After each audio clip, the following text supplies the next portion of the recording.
name is Gary Gates, and here with Texas Citizens Coalition, we're taking a few minutes to sit down with Chairman Parker to talk about the committees that he's involved with, and also to really spend a little bit of time and talk about as chairman of the Republican caucus.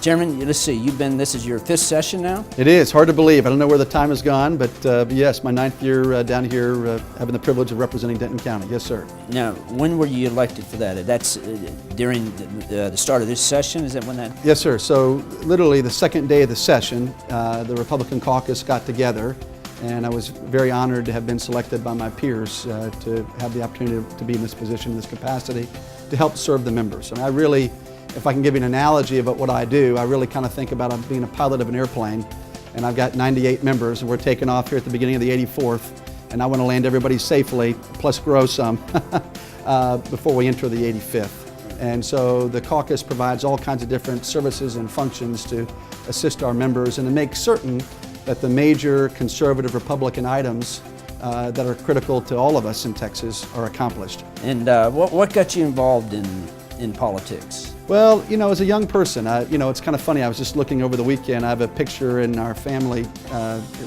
office, actually, that's got me as a child. I was about 11 years old. It was Ronald Reagan's election running for president there in 1980. And there in the front yard, I've got my younger brothers and sisters, and I'm holding in front of a Reagan-Bush sign. And I think Reagan really sparked me in terms of an interest of public service and having a desire to give back and what that meant.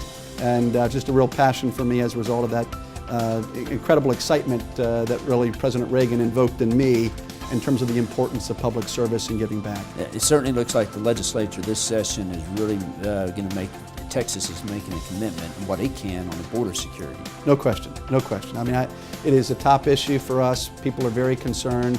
And you know, let me say this, we've taken this issue very seriously throughout my time in public service. It's always been a focus for us, but we need to put in place a permanent, stable solution and fund it adequately. One message that you could tell Texans, what would you like to tell them? I think the one message I want to share more than any other is that, one, how blessed we are to live in Texas, and two, that they should be proud of their conservative legislature. We have the most conservative legislature in America. We're going to do great things. We've done great things historically in the past, and we'll do great things this time around that make the people of Texas proud. And you know, that's not just rhetoric, it's substance. We can back it up.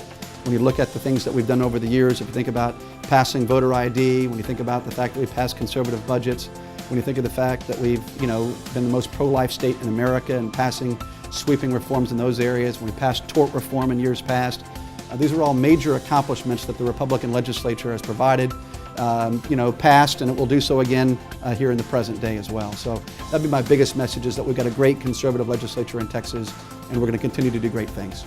Chairman, thank you for your time. It's an honor. Thank you for what you do, and appreciate your organization and your service to Texas, and letting everyone know what we do down here and spreading the word so that more Texans can become empowered as to what's really taking place. So thank you so much.